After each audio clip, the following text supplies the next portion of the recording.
नमो भगवते वासुदेवाय। श्री कृष्णाय गोविंदाय वासुदेवाय नमो नमः।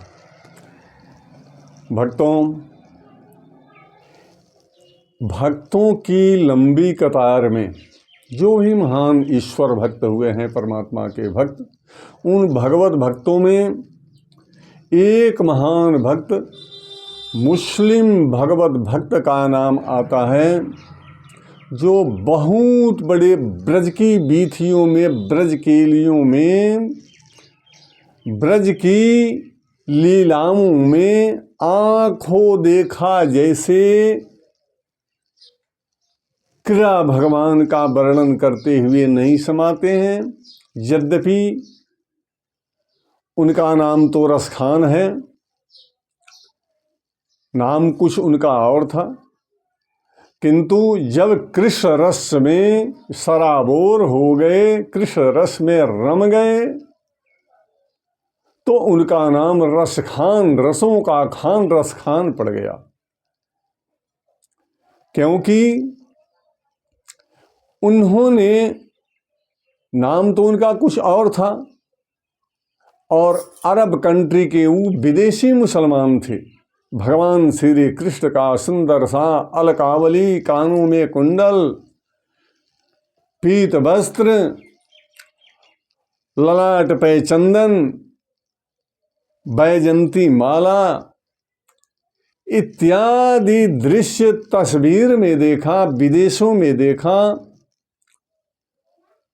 पीतांबरधारी श्री कृष्ण की तस्वीर को देखकर वह अरब कंट्री का मुसलमान रसखान, हालांकि नाम कुछ और था, रसखान बाद में पड़ा, जो मैं आपको बताऊंगा, किंतु आकर्षित हो गए, मुग्ध हो गए, और किसी से पूछा विदेश में ही कि ये कौन हैं, ये कहाँ रहते हैं। इच्छा हुई कि मैं भी इनसे मिलूं, कितने सुंदर हैं ये बालक, कितने अच्छे हैं। अरे कानों में कर्णफूल और ये बैजंती माल, ये पीतांबरधारी अलकावलियाँ लटकी हुई, ये सुंदरतम बालक ये कहाँ मिले। वो तस्वीर देखकर ही आकर्षित हो गए, और किसी से पूछा ये कहाँ मिलेगा, तो वह व्यक्ति देखकर हंसने लगा कि अरे ये बालक यहाँ नहीं मिलेगा। कहाँ मिलेगा, कहाँ, इंडिया में, भारत में, अर्थात भगवान भारत में ही मिलते हैं, उन्होंने बताया।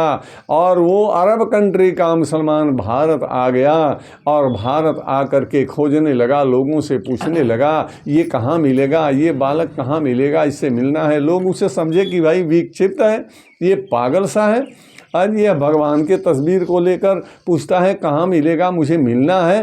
किसी ने कह दिया कि अरे तो ये गोकुल, मथुरा, वृंदावन में चले जाइए, ब्रज गोपी काओं के साथ ब्रज केली करते हुए ये मिलेंगे।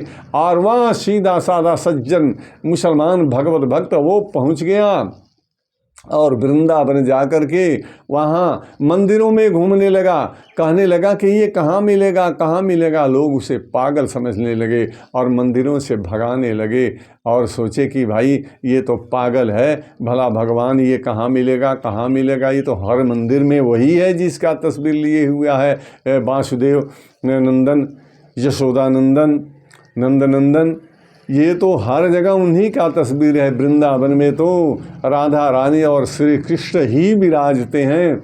लोगों ने समझा कि ये मुसलमान पागल है। वो चूड़ीदार पैजामा और कुर्ता और माथे पर टोपी जो मुस्लिम धारण करते हैं, वो रसखान लगाए हुए थे। लोगों ने पागल समझ करके उनका तिरस्कार किया और भगाया।